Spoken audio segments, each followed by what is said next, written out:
ఒక్క ఛాన్స్ అంటూ వచ్చిన వారు రాష్ట్రాన్ని సర్వనాశనం చేశారు. ఒక ఓటు, కూటమికి వేసినటువంటి ఒక ఓటు 100 లాభాలను కలిగించింది. ఒకే ఒక సంవత్సరంలో కలిగించింది. ఒక ఓటు లక్షల కోట్ల అభివృద్ధి, ఒక ఓటు వేల కోట్ల సంక్షేమం, ఒక ఓటు పోలవరానికి 12,500 కోట్లు, ఒక ఓటు అమరావతికి 15,000 కోట్లు, ఒక ఓటు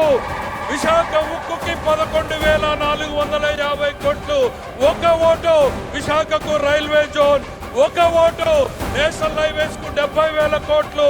ఒక ఓటు రైల్వే ప్రాజెక్టులకు 70,000 కోట్లు, ఒక vote Kopparthi Orvakal industrial corridor, ఒక ఓటు 1,00,000 కోట్ల BPCL రిఫైనరీ,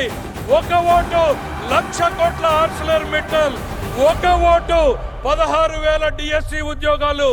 ఒక ఓటు 65 లక్షల మందికి తల్లులకు వందనంతో 15,000, ఒక ఓటు రైతులకు భరోసా అనే డబ్బులు, ఒక ఓటు ఉచిత బస్సు, ఒక ఓటు ఉచిత సిలిండర్లు,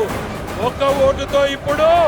సూపర్ GST పేరుతో ధరల తగ్గింపు, ప్రతి కుటుంబానికి సంవత్సరానికి 20,000కు పైగా ఆదా కలిగేలాగా, టూత్ పేస్ట్ నుండి సబ్బుల నుండి సిమెంట్ స్టీల్ వరకు, రైతులు కొనేటువంటి ట్రాక్టర్ల వరకు, తినే పదార్థాల మీద ప్రతి కుటుంబంలో ప్రతిరోజు చేకూరేటువంటి లబ్ధి ఈరోజు సూపర్ GSTతో చేసినటువంటి ఈ జప్తి.